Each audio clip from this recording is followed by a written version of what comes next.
what is a department? Okay, so a department is nothing but a group, a formal group within an organization which deals with a specific area or a division or a branch. Okay, which has has a specific function assigned to it. For example, you can take a production department which deals only with the production. You can't send a bill to the production and department and ask to reimburse it. For that, you have to like, get into the finance department. If you got an invoice, and you want to like get the money for the products that you have supplied, you have to really go to the finance department and not to the production department. Though you have like sent the products to the production department. Okay, so that's how it works. So it is the formal definition. It designates a distinct area, a division, or a branch of an organization over which a manager has authority for the performance of specified quantities. Okay, so it is generally used. Ma'am, we can see the screen, ma'am. You can see the screen. Okay.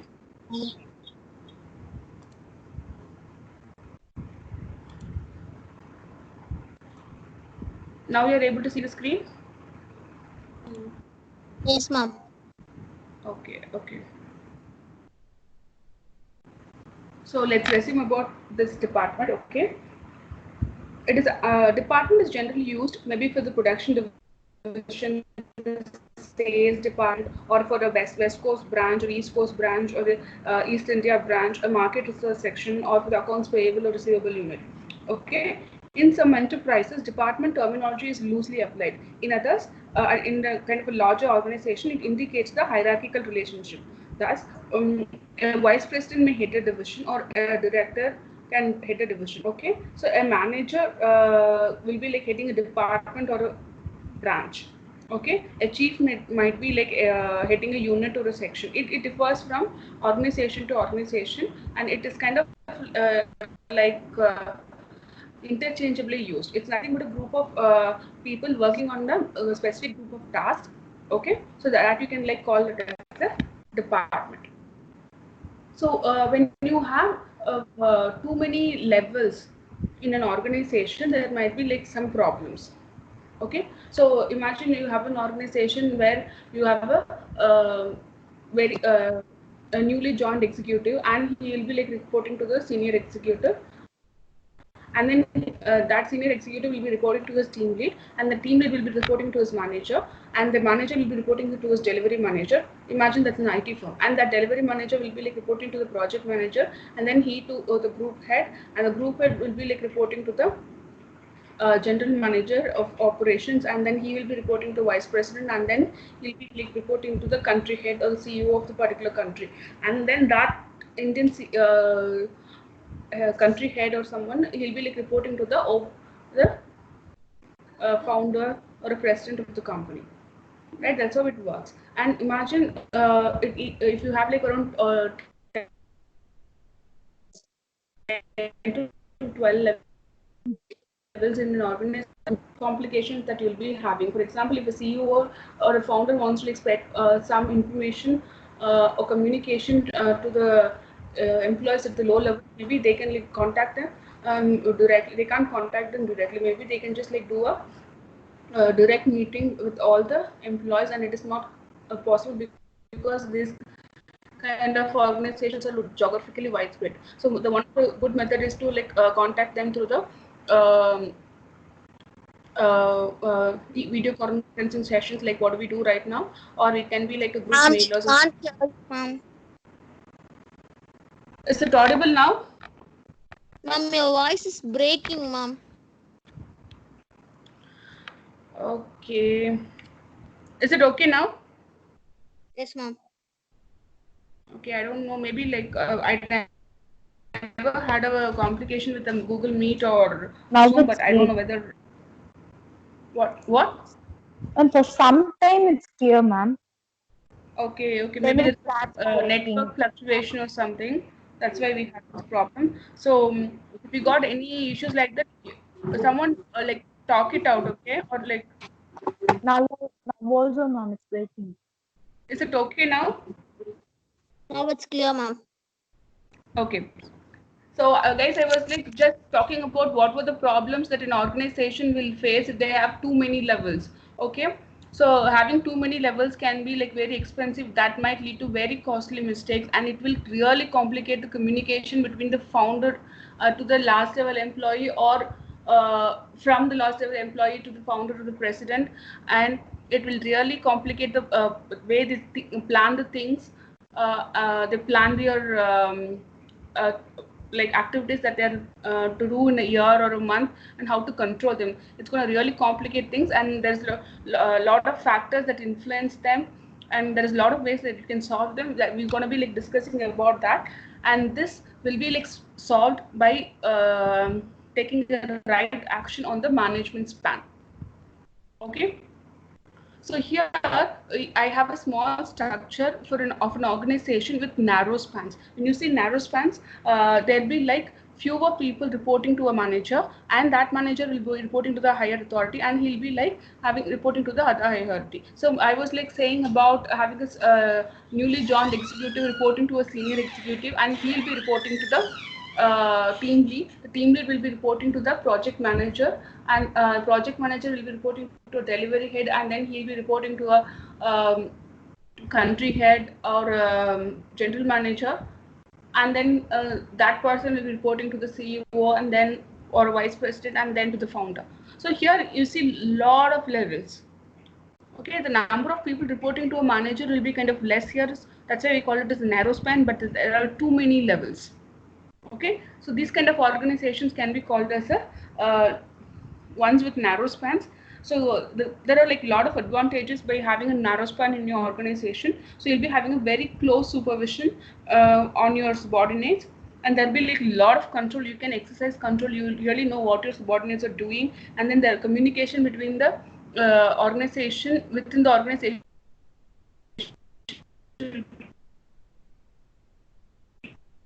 like very good. Ma'am, your voice is breaking, ma'am.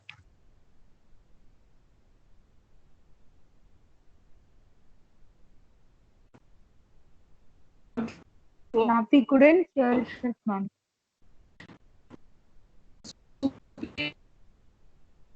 Sometimes it We can't hear, ma'am. Your voice is breaking.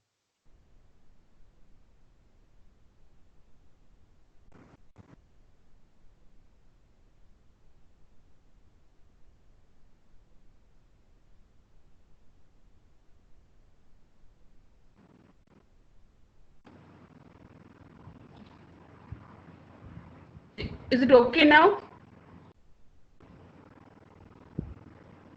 Yes, ma'am. Yes. Yes, Okay, ma'am. connection. So let me see how it works. I think my daughter and a friend are like streaming a lot of YouTube videos right now on the other room. That's a problem, I guess.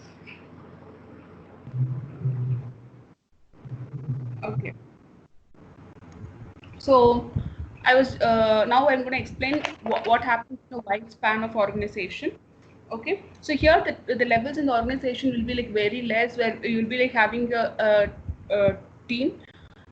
Though they are senior or junior, they'll be like reporting to the manager, and that manager will be reporting to the project head, and he'll be reporting to the CEO or a founder. So the levels of in this organization is kind of very less, and it kind of applies to the startups or a new age company. Okay, so they have a high span of control here. Okay, so when you have this kind of span in your organization, the superiors, they have to really delegate. They can't handle everything. So they'll be having too many employees within their span, and they have to like delegate their jobs, and they cannot get involved in what each of the members are doing. So you can't micromanage. So you have to really form clear, and when you like, select employees for your team, you have to be really very careful. You have to like really find the person who has the internal motivation to do it. You don't have to make okay. So sometimes, sometimes but managers has to be completely on their toes and to check what the rest of the team is doing, because there will be too many people, and you cannot exercise control on. Okay. Again, it's breaking only, ma'am. What? Again it's breaking, ma'am. I don't know. Maybe I can. No, it's okay, ma'am. It's okay. Yes, ma'am.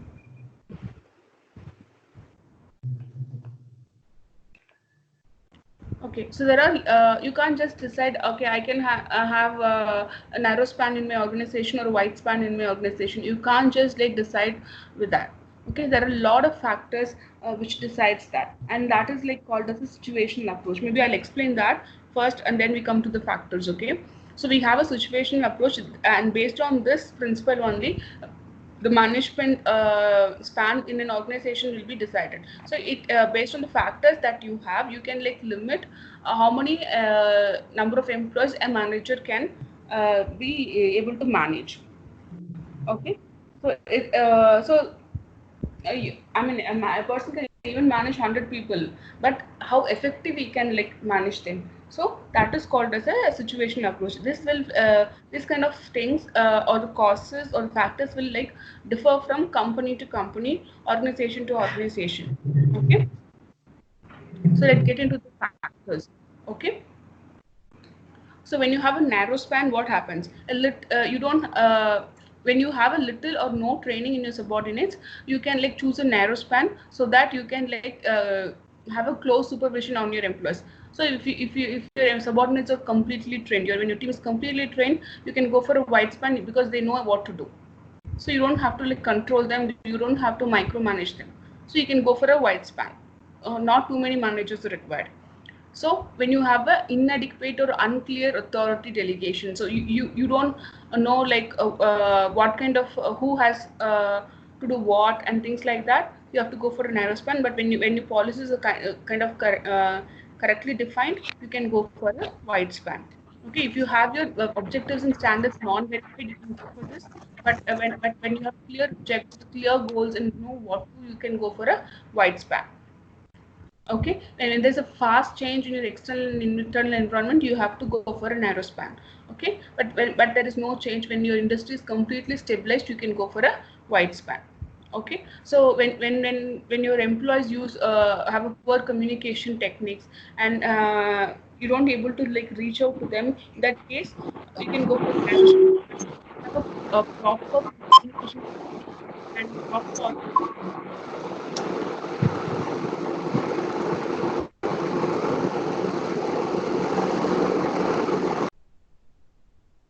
Okay, so in the narrow span, mostly people choose narrow span when they have ineffective interaction between your superior and subordinate. So they go for narrow span. But when there is a effective interaction, when there is good interaction, they go for a wide span. So when you have ineffective meetings, you go for a narrow span. When you have effective meetings, you have wide span. Okay, and you have a greater number of specialities at a lower and middle levels. When you need too many technologies in your organization to deliver your product or a service, you have to go for a narrow span. But but only your top managers or the team members like require too many specialities or functional skills, you can go for a wide span. Okay, so if your managers are kind of incompetent and untrained, you have to go for a narrow span. And if you have good managers, they can able to like manage many people, so they can go for a wide span so that they'll have a big teams. So if your tasks are complex, you'll be having a narrow span. When your task is wide, sorry, simple, you'll go for wide. Okay, when your subordinates or when your team is unwilling to assume responsibility and take risk, you have to go for narrow span. But when you have excellent team, when they're like willing to take risk and try new things, try challenging things, then you can go for a wide span. When your subordinates are kind of immature and when they're young, you have to go for a narrow span. But when you always like hire experienced candidates with good matured attitude, you can go for wide span. Factors which influence what kind of span you will have to go for in your organization. But you can't always like say, okay, this will be good for an organization, this kind of span will be good for an organization. Both have its own advantages and its disadvantages. You have to your voice is breaking, ma'am. In that case, please ఇప్పుడు కావాలా? just type it. Class. Guys, type it because like if you like talk, there's too many noise in the background. Okay, it's okay. If you got any voice breaking, just type it. Okay. When you have a wide span, or if you think okay you're gonna have a wide span, or if you think if you're gonna have a narrow span, you have to really find the reasons behind it, and you should be able to find the balance in whatever span you are trying to implement in your organization. Okay. So having a very few levels might be like suiting for one type of organization, or sometimes having a more levels will be suited for other organizations. It actually depends on the situation that you're in and the factors that you have. So now I'll be like talking about who's an entrepreneur and who's an intrapreneur. Okay, and what is the real difference between them? So an entrepreneur is a person who works for a company, but he'll be like always focusing on innovation things, creative things, and which will be like able to transform the organization dreams into a reality with profits. Okay. Whereas an entrepreneur is the same kind of person, but he'll be like working outside the organization setting. Okay, when you possess your entrepreneurial rights, and you work for a company, you can call yourself as an entrepreneur. A very good example is like you can call Larry Page as an entrepreneur, and you can call Sundar Pichai as an entrepreneur. Okay, I think you all know who's a Larry Page. He's the co-founder of Google. But you know Sundar Pichai, he joined as a in the managerial position from McKinsey to Google few years back. But out of his like his innovative quest and his creativity, he was able to build a product, Chrome, and implement and make a very good search engine industry, the browser industry. And because of that strides, I mean he was like given promotions, and then he finally landed up as a CEO of Google and then Alphabet. Okay, so that's a real difference between entrepreneur and entrepreneur. So it is actually an organization responsibility to create a right environment for each and every individual in the organization to become an entrepreneur. Okay. So this can be like done when they have a good achieve. When they have a right environment, they will be able to like achieve group goals, and I mean you'll be having a very good profits. Always this innovation and entrepreneurship always go together. Okay, so when I say innovation, it's not about like you invent a high tech product and then you just go ahead. Instead of building a service, Ma'am, it's not about. ma'am.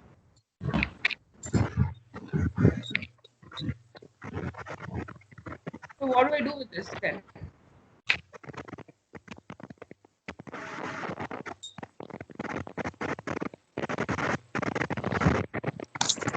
So guys, I wanted to come to Zoom. I don't have any other option then.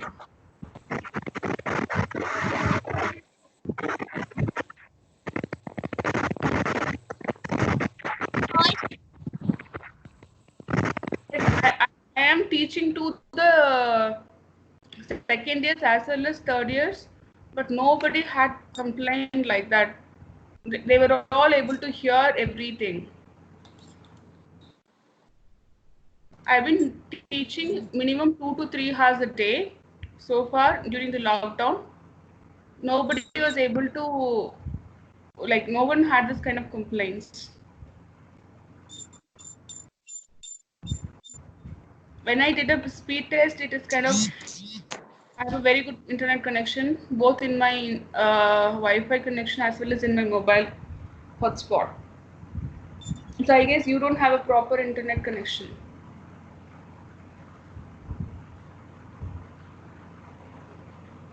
What do we do? It's clear, ma'am, now. Ma'am, sometime it's clear, ma'am. Sometime it's not audible, ma'am.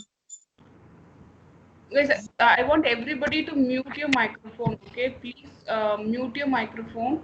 Maybe because of in the if you're like not muting it, sometimes you might get disturbances and you'll have a problem in the bandwidth. Mute it when you need to talk.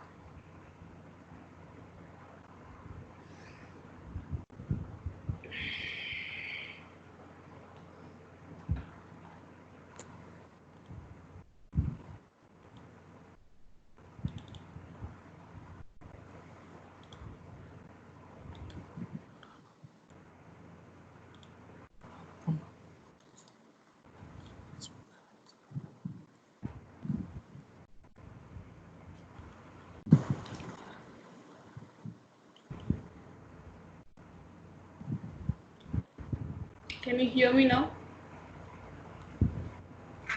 Yes, ma'am.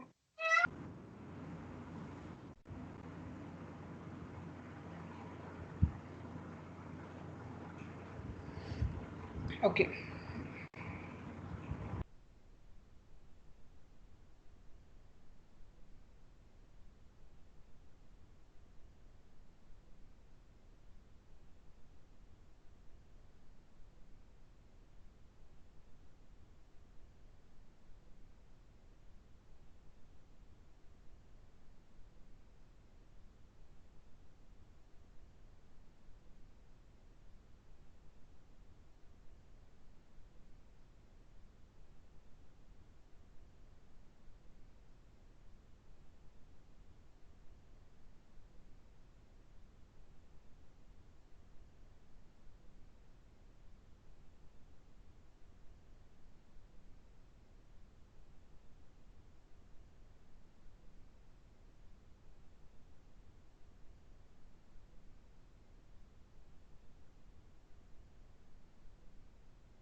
Guys, can you hear me? Yes, ma'am. Yes, ma'am.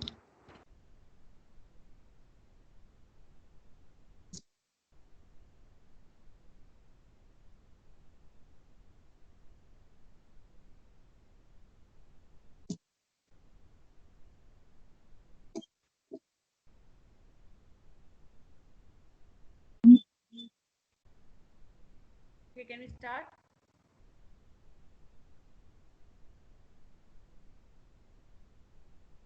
Please, can you hear me? Yes, ma'am.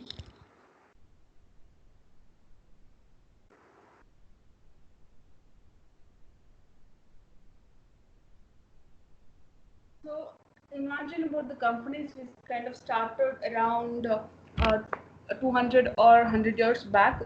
Those kind of companies still survive right now. Okay, so when you like work for these companies and when you like manage this kind of companies, you sometimes think, are we like doing the right thing? Okay, and why are we have to like do things the way that we're doing? You might like think like that. So imagine you're a company which deals with manufacturing typewriters.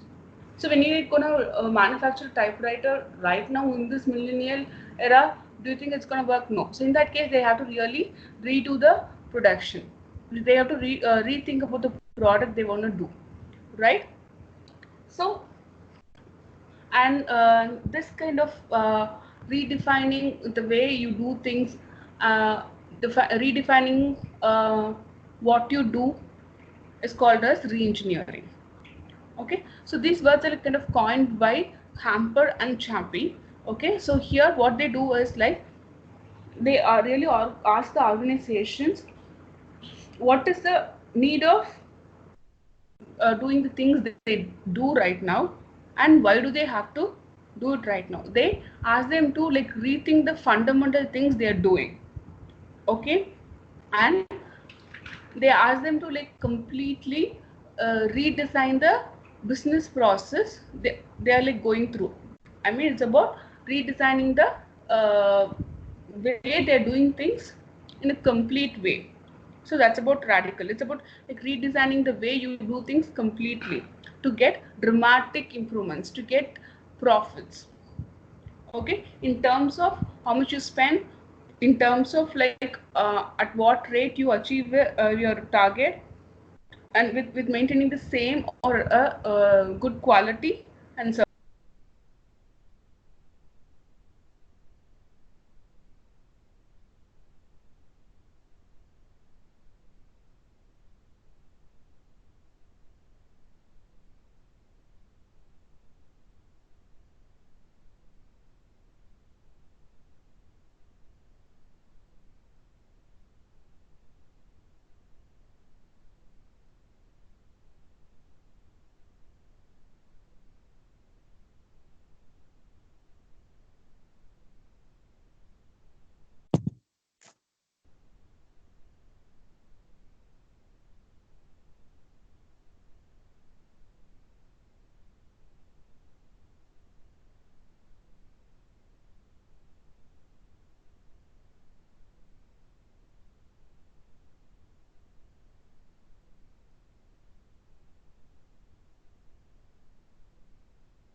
Ma'am. Ma'am.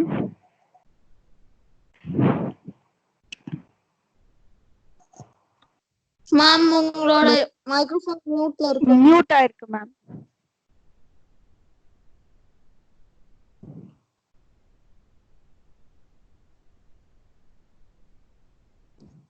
I just unmuted it. I don't know how it gets muted again. Is someone like muting it or unmuting it? Who's the host?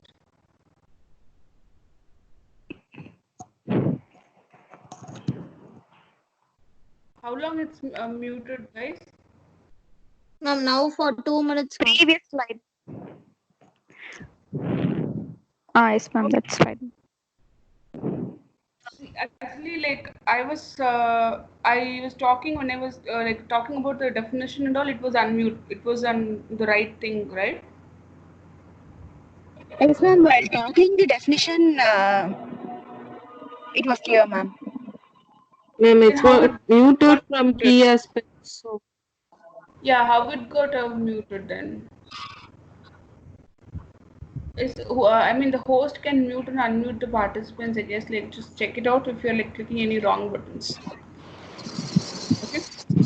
So I just like explain the definition. The same keywords are being kind of used here. Okay. Fundamental rethinking and radical. You have to really rethink the way is.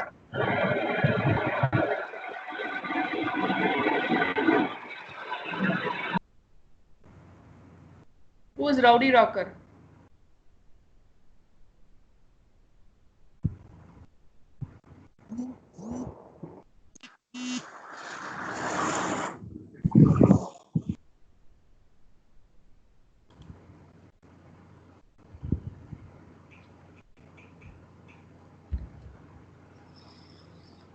You have to completely redesign the way you're doing your business to get dramatic results. That's what I was explaining so far.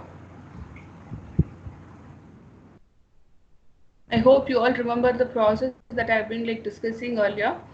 Okay. So this we have like discussed. You will be having your inputs, your human capital, technology, all these things. You'll be like having a process. Okay, and then which will leads to outputs. Either it will be getting a product or a service out, and by doing that you'll be like getting profits, you'll get satisfaction by achieving your goal, you'll be able to integrate all these things. So and too many other things that you'll be like getting as an output. You have this in an environment, right? So when you like re-energize the system, when you like re-engineer this whole stuff here, so here you will be like doing the transformation in the business process. In the human system you might be like kind of laying off, you'll be like doing transformation or re-engineering the management as well as in the technological system. When you like re-engineer things here, you'll be able to re-energize the system, and then you'll be able to achieve more profits. Okay, so now we'll be like discussing about the process of organizing. Okay, you have around few steps here. First you have to establish your objective, your goal. Okay, so that this will be like happening in your the planning process itself, right? In the planning you will be able to set up your vision, mission, objectives, right? So when you like establish your enterprise objectives, you should be able to formulate your department objectives, policies and plans, everything. Okay, and then you identify the activities which are necessary to achieve your objective, and then you analyze them and classify all these activities. I'll show you the diagram so that you will be able to see it. See here, this is the organization process. First you set up your objective and your overall objective, and then your department objectives, and then you identify and classify the required activities. So maybe imagine you have an objective of like making $200,000 in for the next financial year. For that you identify all the activities that you have to do, and then you group all these activities, okay, based on the like situations that they are in, based on the people that is like required to do the job, or the software or technology is required to do the job. Based on that you group them, and then you delegate the authority. Okay, here you will be like assigning a manager who's responsible for that, and then you'll be forming a team of subordinates here. Okay, you will be like forming a structure here in the delegation of authority, and then you will be like forming a horizontal and vertical coordination of authority, which means like imagine you're setting up a team of finance, production and marketing, and there'll be like someone will be like coordinating within all these teams. So it'll be like appointing coordinators, and you'll be like creating the structure and who reports to whom, and at what levels the managers can connect to each other. All these things will be like discussed in the vertical coordination. In the horizontal coordination, you will be like communicating with your subordinates and your superiors, right? So all this is the process, and at each level you'll be like taking a feedback and check whether it will be you'll be able to do this or not, which is your feasibility study. Okay, so you'll be all these 4 levels will be like connected to each other. The first 2 levels belongs to the planning phase.